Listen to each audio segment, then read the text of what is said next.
Well, hi and hello, everyone. Anthony Fantano here, internet's busiest music nerd.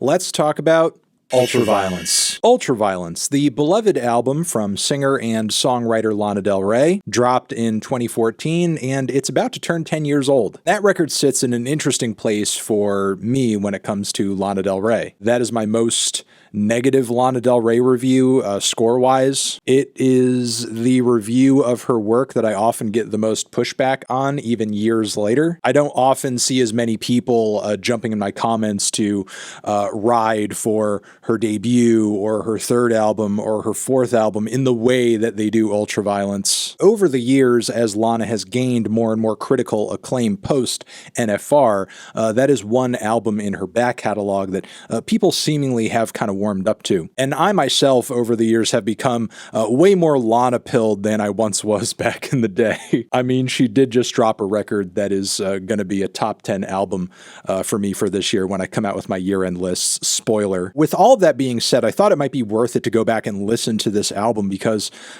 who knows, maybe I might like it more than I did back then. Maybe I'll love it. Maybe I'll regret everything I ever said about this record being bad. Now, in preparation for this video, and maybe Austin will want to throw a clip or two in here, I went back and watched my original review for this album, and damn, is it brutal. Vocally, you have the personality of a wet paper towel. Lyrically, vocally, and sometimes melodically, this record is just gross. Truth be told, this record is too shallow to even have a soul to search through. I'm feeling a strong one to a light 2. Oh, man. Maybe one of my most to-the-point and cutthroat reviews of all time. I don't know, man. Even if you disagree, like, you have to kind of, respect the fact that I really put this record in a sleeper hold. It was just, like, relentless. I didn't get personally mean or anything like that, but I was still going at the album like a rabid dog. It kind of made me feel like maybe to some degree I'm a bit nicer in tone sometimes these days. Maybe you'll disagree, but there it is. So I revisited that review and I revisited the album itself, listened to it multiple times over, and I actually found a lot of what I said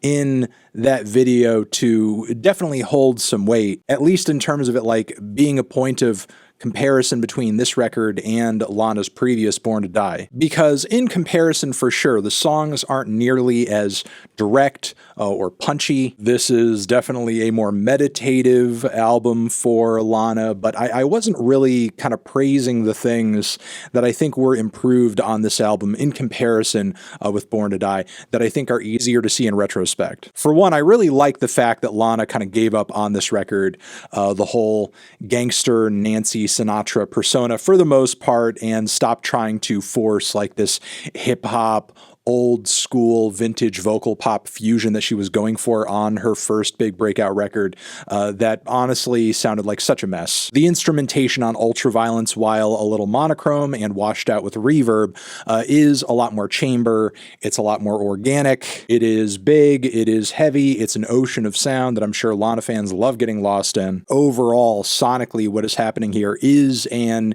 improvement over what Lana was doing on Born to Die, and I didn't really acknowledge that. That didn't really matter as much to me as the songwriting being as drawn out as it was, and also what I perceived as weak vocal performances, which are for sure still the case when I go back and listen to this. I think now in 2023, it's easier to be more forgiving to Lana's very many vocal flaws across this record because now she is a better and a stronger singer who has a clear sense of, what her range is, what her capabilities are. She's also improved technically over the years. I think she's also kind of come into her own as a vocalist as well and isn't so much sounding like a pinup model, kind of caterwauling with a baby voice affectation. She sounds a lot more mature and womanly and isn't kind of giving off a light Lolita vibe, which has always been a little weird when it's come to her older stuff. I'm a sad girl, pretty when you cry. Yeah, unfortunately, going back to this thing,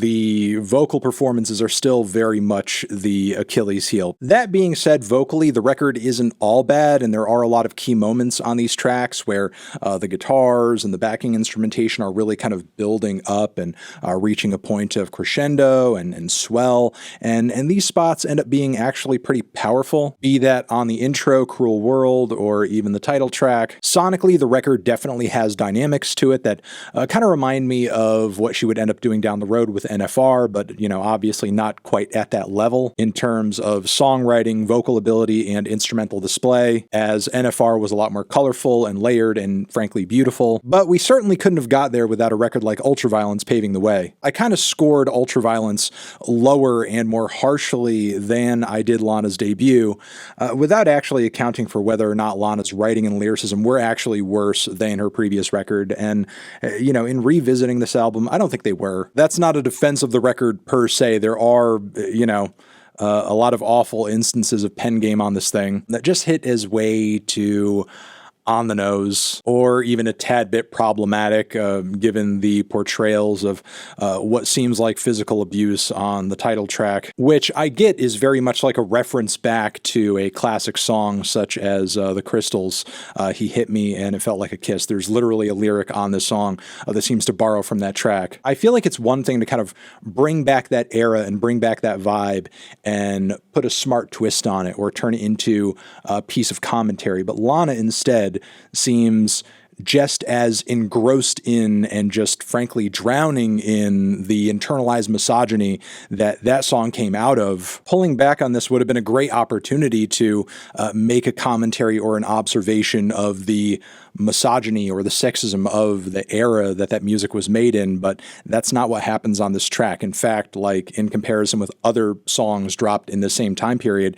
it's kind of regressive socially. I think the best and most biting lyricism on the entire record comes off Fuck My Way to the Top, but even that track doesn't hold a candle to what I see as the best song on the entire album, and that is The Other Woman, which is a cover. So I guess my overall feelings on the record these days, I mean, they have shifted. I have to admit that. I do think I was a little harsh on the album out of the gate, for sure. Maybe overly dismissive, maybe not really seeing what Lana was going for, even if there were a lot of things that were lacking about the album and could have been vastly better. I could have maybe been a wee bit more forgiving, I suppose. But with all that being said, I can't say I still to this day like the album. There are things about it now that I find to be more likable, and in comparison with her earlier releases, I can certainly see why Ultraviolence has done a better job of withstanding the test of time, as it's certainly the most cohesive of her first several albums. But I've still not warmed up to the record that much, and frankly, I think Lana's best